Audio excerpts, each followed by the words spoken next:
Hello friends, स्वागत है आप सभी का। फ्रेंड्स, हम लोग बात कर रहे थे भारत की कुछ बहुउद्देशीय नदी घाटी परियोजनाएं। सो फ्रेंड्स, आप में से जो भी इस चैनल पे नए हो, चैनल को सब्सक्राइब कर लेना तथा अपने दोस्तों को भी शेयर कर देना ताकि उन तक भी ये वीडियो पहुंच जाए। फ्रेंड्स, हम लोगों ने इसके कुछ बहुउद्देशीय परियोजनाओं के बारे में बात कर ली है। उनमें से कौन कौन से थे, तो उनमें से पहली तो थी दामोदर घाटी परियोजना, जो कि अपने भारत की सबसे पहली थी। देन उसके बाद भाखड़ा नांगल परियोजना थी, फिर कोसी परियोजना, देन उसके बाद रिहंद बांध परियोजना, और फिर चंबल परियोजना, और उसके बाद क्या थी, हीराकुंड परियोजना। देन उसके बाद हमने देखा था इंदिरा गांधी नहर परियोजना। राइट फ्रेंड्स, इंदिरा गांधी नहर परियोजना जो है, तो कल मेरे से एक मिस्टेक हो गई थी। वहाँ पे हमने क्या बोला था कि इंदिरा गांधी जो नहर है वो राजस्थान के 4 राज्यों को, तो वहाँ पे फ्रेंड्स राजस्थान के 4 राज्य नहीं होंगे, वहाँ पे राजस्थान के 4 जिले हैं, जो कि गंगापुर, बीकानेर और जैसलमेर थे। वो कौन से थे? और बाड़मेर थे। वो कौन से थे? मतलब राजस्थान के 4 जिले थे।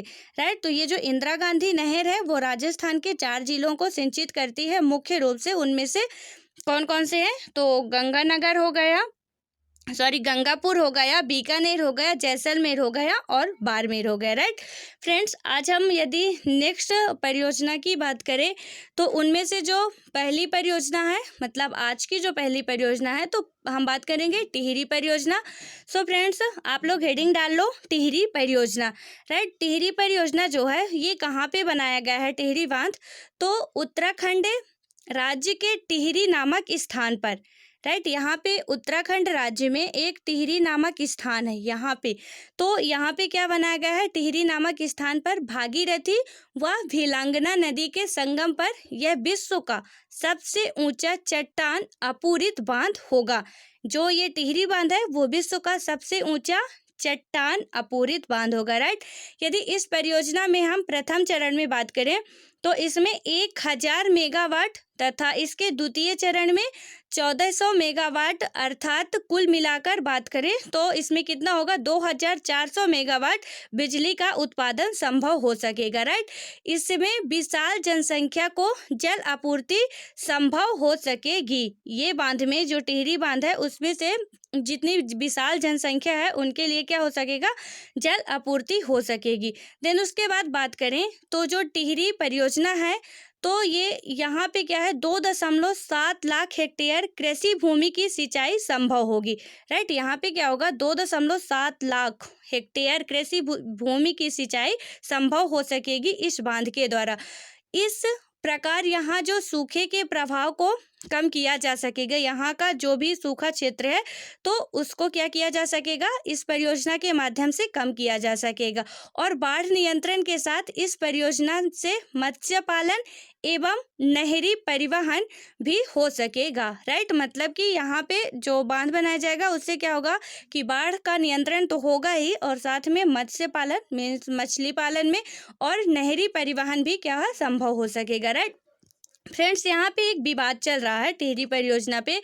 ये जो हिमालय का क्षेत्र है वो पूरा क्या आता है? भूकंप जोन भी में आता है। मतलब भूकंप जोन भी बोले या 5 बोले। राइट, भूकंप जोन 5 में आता है।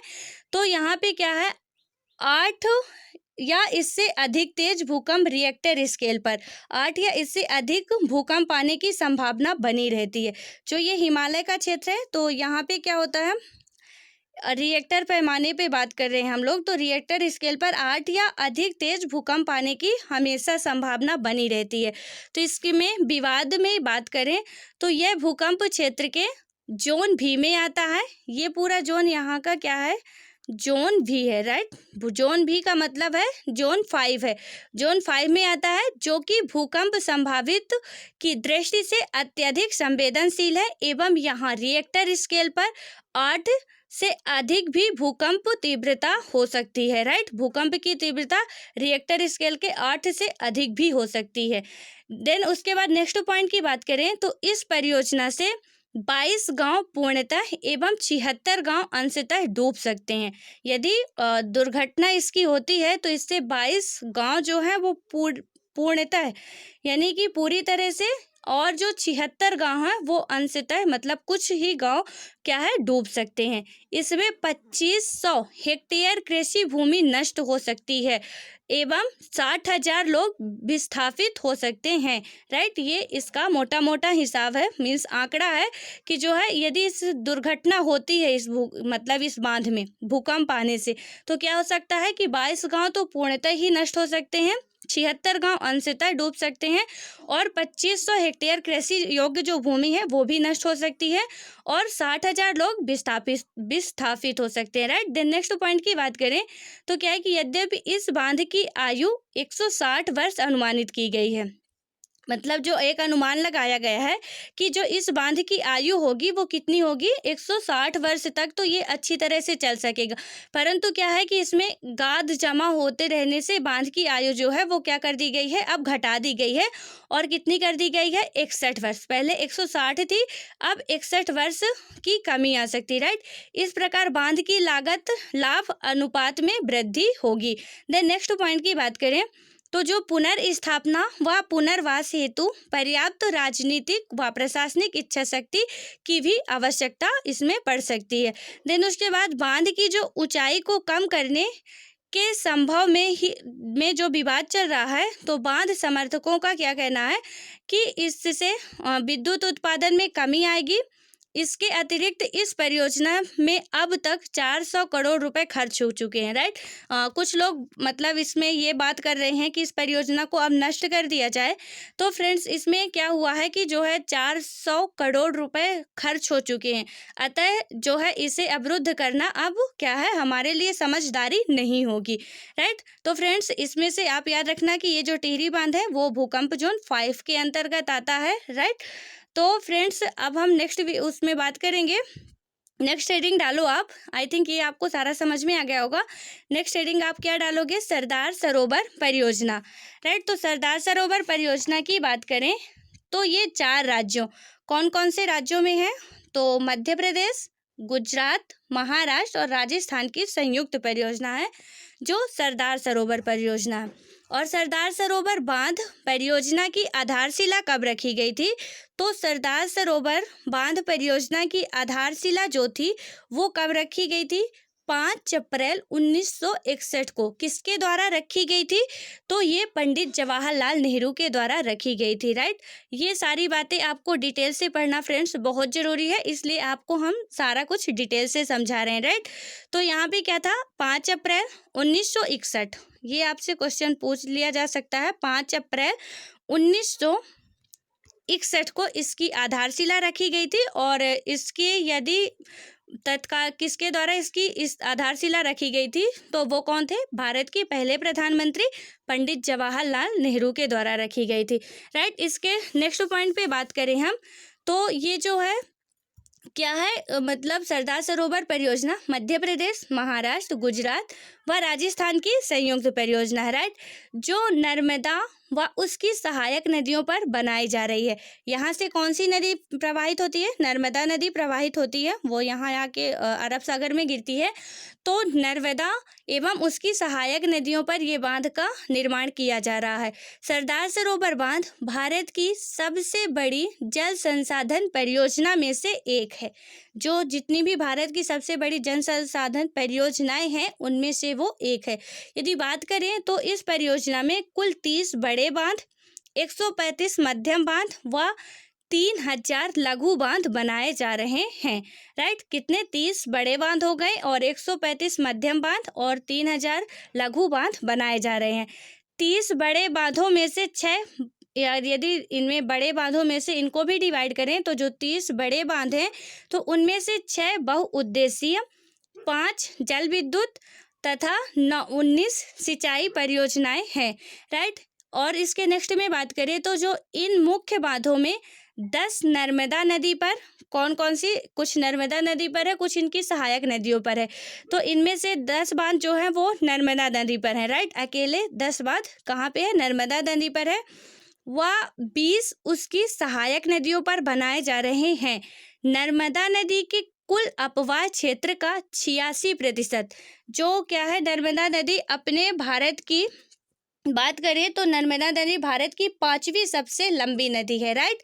पहली कौन सी है? तो पहली गंगा है, दूसरी गोदावरी है, तीसरी कृष्णा है, चौथी यमुना है और 5वीं गंगा है। तो कौन कौन सी हो गई? यदि लंबाई में बात करें तो सबसे बड़ी भारत की जो नदी है वो गंगा है। देन उसके बाद दक्षिण भारत की गंगा किसे कहा जाता है, ये भी आप याद रखो, क्योंकि गंगा के बाद गोदावरी दूसरी बड़ी नदी है, लेकिन दक्षिण भारत में गोदावरी क्या है? गंगा के बाद नहीं, वो दक्षिण भारत की यदि सबसे बड़ी नदी की बात करें तो गोदावरी नदी ही है। इसे हम दक्षिण भारत की गंगा भी कहते हैं या बूढ़ी गंगा के नाम से भी इसको जाना जाता है, राइट। जो दक्षिण भारत की सारी नदियां हैं वो प्रौढ़ा अवस्था में है, मतलब प्रौढ़ यानी बुढ़ापे में, राइट। तो ऐसे समझो कि ये जो दक्षिण भारत की गंगा, क्वेश्चन पूछ लिया जाता है आपके किसी भी वनडे लेवल के एग्जाम में कि दक्षिण भारत की गंगा किसे कहा जाता है, तो गोदावरी कहा जाता है। फ्रेंड्स, इसमें बहुत कन्फ्यूजन होता है। अब कई कई जगह हमको कावेरी भी दिखने लगा है, तो यदि गोदावरी और कावेरी ऑप्शन आता है तो आपको उसमें कावेरी नहीं टिक करना, गोदावरी ही टिक करना है। बट यदि आपको उसमें कावेरी देता है, गोदावरी नहीं देता है, और पूछा जाता है कि दक्षिण भारत की सबसे, मतलब दक्षिण भारत की गंगा किसे कहा जाता है, तो आप कावेरी को लगा सकते हो, राइट। तो यहाँ पे पॉइंट पे आते हैं, क्या था? नर्मदा नदी भारत की 5वीं प्रमुख सबसे लंबी नदी है।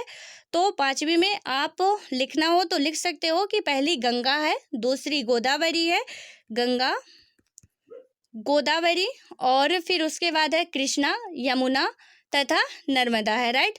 जो नर्मदा का क्षेत्र है वो मध्य प्रदेश में कितने क्षेत्रफल पर है?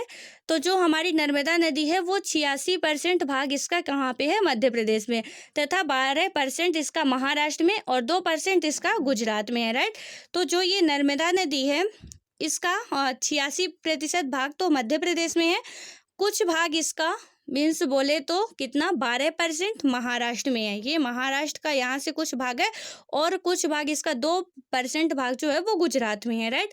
देन उसके बाद नर्मदा और उसकी सहायक नदियों का कुल अपवाह क्षेत्र सतलज, रावी और ब्यास नदियों के कुल अपवाह क्षेत्र से अधिक है। पूर्ण होने के पश्चात यह परियोजना भारत का सबसे बड़ा कमान क्षेत्र विकसित करेगी, राइट। इसमें अभी भी काम चालू है। पूर्ण होने के पश्चात ये परियोजना क्या है? भारत के सबसे बड़ा कमान क्षेत्र विकसित करेगी। देन इस परियोजना के लाभ की यदि हम बात करें तो जो सरदार सरोवर परियोजना है उसके लाभ की बात करें तो इसमें से क्या होगा कि इस परियोजना से 1450 मेगावाट विद्युत उत्पादन संभव होगा, जिनमें से 57% मध्य प्रदेश को, 27% महाराष्ट्र और 16% गुजरात को प्राप्त होगा, राइट। देन उसके बाद गुजरात के 16 जिलों में लगभग 18 लाख हेक्टेयर को, गुजरात के 16 जिले में लगभग 18 लाख हेक्टेयर भूमि की सिंचाई संभव हो सकेगी इस परियोजना के अंतर्गत, राइट। इस प्रकार गुजरात में जितने भी सूखे से प्रभावित क्षेत्र है उनको कम किया जा सकता है। वर्तमान समय में इसका 75% जो है भाग वो सूखा प्रभावित रहता है, राइट। तो गुजरात का जो है कुछ मतलब 75% भाग तक क्या है, सूखा प्रभावित रहता है। इसके अतिरिक्त राजस्थान के बाड़मेर व जालौर तथा महाराष्ट्र के पर्वतीय जनजातीय क्षेत्रों में सिंचाई भी संभव हो सकेगी। यहाँ पे राजस्थान का कुछ भाग भी इस परियोजना के अंतर्गत आ जाएगा, तो उसमें से कौन सा होगा? यहाँ शायद है, तो कौन सा होगा? इसमें से होगा बाड़मेर और जालौर तथा महाराष्ट्र के जो भी पर्वतीय क्षेत्र है जहाँ जनजाति निवास करते हैं, तो वहाँ पे सिंचाई संभव हो सकेगी। किसके अंतर्गत? तो सरदार सरोवर परियोजना के अंतर्गत, राइट। नेक्स्ट बात करें तो इस परियोजना से 135 नगरीय केंद्र व 8000 से अधिक गांवों को घरेलू जलापूर्ति भी उपलब्ध कराई जा सकेगी। ये जो परियोजना है तो इसके अंतर्गत क्या है कि 135 नगरीय केंद्र हो गए तथा 8000 से अधिक घरेलू, जो मतलब गांव को घरेलू जलापूर्ति उपलब्ध कराई जा सकती है।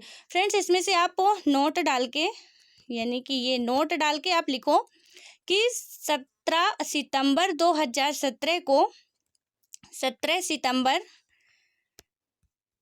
सितंबर 2017 को प्रधानमंत्री ने गुजरात राज्य के नर्मदा जिले के केवड़िया में नर्मदा नदी पर बना सरदार सरोवर बांध राष्ट्र को समर्पित किया। राइट, तो ये बात आप नोट कर लो, नोट करके इसमें लिख लो कि 17 सितंबर 2017 को प्रधानमंत्री ने गुजरात राज्य के नर्मदा जिले के केवड़िया में नर्मदा नदी पर बना सरदार सरोवर बांध राष्ट्र को समर्पित किया है। फ्रेंड्स, इसमें से कुछ और बांध बनाए गए थे, वो कौन कौन से थे? तो इसमें से था, यहाँ पे था सरदार सरोवर परियोजना, देन उसके बाद महेश्वर परियोजना, इसके बाद आता है ओमकारेश्वर परियोजना और नर्मदा सागर परियोजना। ये जितने भी बांध हैं वो कहाँ पे है? नर्मदा नदी पर है। तो आप ये बात याद रखना, कौन कौन से हो गए? सरदार सरोवर परियोजना, ओमकारेश्वर परियोजना और इसका नर्मदा सागर परियोजना और माहेश्वर परियोजना हो गए। राइट, तो ये कहाँ पे है? सारे के सारे नर्मदा नदी पर हैं फ्रेंड्स। देन उसके बाद हम नेक्स्ट बात करें तो केन बेतवा लिंक परियोजना। आप हेडिंग डाल लो, केन बेतवा लिंक परियोजना। फ्रेंड्स, इसमें बात करें तो ये क्या है? बेतवा और केन यमुना की सहायक नदियां हैं। राइट, जो बेतवा है यहाँ से ये यमुना नदी प्रवाहित होती है और ये गंगा नदी। राइट, तो जो बेतवा नदी है वो क्या है? बेतवा और केन दोनों ही यमुना की सहायक नदियां। फ्रेंड्स, यहाँ पे आप अच्छे से समझो, यहाँ से ये हमारी गंगा नदी प्रवाहित होती है। राइट, यहाँ से भागीरथी आती है, यहाँ से अलकनंदा तो गंगा मिलती है। देन उसके बाद यहाँ से ये गिरी से ये यहाँ से क्या है? यमुना नदी आती है। तो यमुना नदी से हमारी चंबल नदी मिलती है, बेतवा नदी मिलती है, केन नदी मिलती है। देन उसके बाद फिर यमुना जाके गंगा में मिलती है। राइट, तो ये बात आपको याद रखना है। और इसमें से जो यहाँ की नदी है पश्चिमोत्तर की, तो उसमें से कौन सी है कि जो पश्चिम की नदियां हैं उनमें से जो सोन नदी है वो डायरेक्ट गंगा से मिलती है, लेकिन केन, बेतवा, चंबल ये सारी क्या है? पहले यमुना में मिलती हैं, फिर यमुना के बाद कहाँ? यमुना जाके फिर गंगा में प्रवाहित होती है। राइट फ्रेंड्स, इसमें से आप एक और बात नोट कर लो कि ये क्वेश्चन हर एग्जाम में पूछा जाता है। मैंने एसएससी का पेपर देखा था 2015-16 का, उसमें ये क्वेश्चन दिया हुआ था कि कार्बेट नेशनल पार्क जो था हमारा वो कहाँ पे है? तो फ्रेंड्स, यहाँ पे उत्तराखंड में है ना। राइट, तो यहाँ पे रामगंगा नदी है एक, तो यहाँ पे पूछा जाता है कि कार्बेट जो है वो रामगंगा पे है, ये रामगंगा। राइट, तो कार्बेट उत्तराखंड हमारा आपको ऑप्शन ऐसे दे देगा, यहाँ पे नदी दे देगा। राइट, मतलब राष्ट्रीय उद्यान दे देगा और उनसे संबंधित यहाँ पे नदियाँ दे देगा। तो यहाँ पे लिखा था कार्बेट, देन उसके सामने करके लिखा था रामगंगा और कोष्टक में लिखा था गंगा नहीं। राइट, इसको मिलान करना था। फिर उसके बाद लिखा था कांजीरंगा असम, ब्रह्मपुत्र, जैसे कांजीरंगा लिख दिया और यहाँ पे असम, यहाँ कोष्टक में असम लिख दिया, मतलब कांजीरंगा जो है वो राष्ट्रीय उद्यान असम में। फिर यहाँ पे लिख दिया ब्रह्मपुत्र नदी, मनास नदी नहीं। राइट, तो कांजीरंगा जो है वो ब्रह्मपुत्र नदी में है। देन उसके बाद साइलेंट वैली केरल, ये मैं क्वेश्चन की बात कर रही हूँ, तो इसमें साइलेंट वैली था एक केरल में जो है, तो उसमें क्या दिया हुआ था? कुंथी नदी, कावेरी नहीं। राइट, तो आपको ऐसे क्या है? साइलेंट वैली लिख के दे दिया था, तो साइलेंट वैली हो गया। इधर क्या दिया था? कुंथी नदी, कावेरी नहीं। राइट, तो ये बात आपको याद रखनी है। अब इसमें से सही मिलान करने थे, ये सही, हालांकि हमने सारे सही बताए हैं। तो जो कौन सी है साइलेंट वैली है वो कुंथी नदी पे है, कावेरी नदी पे नहीं है। कांजीरंगा असम में है, ब्रह्मपुत्र में है, मनास नदी में नहीं है।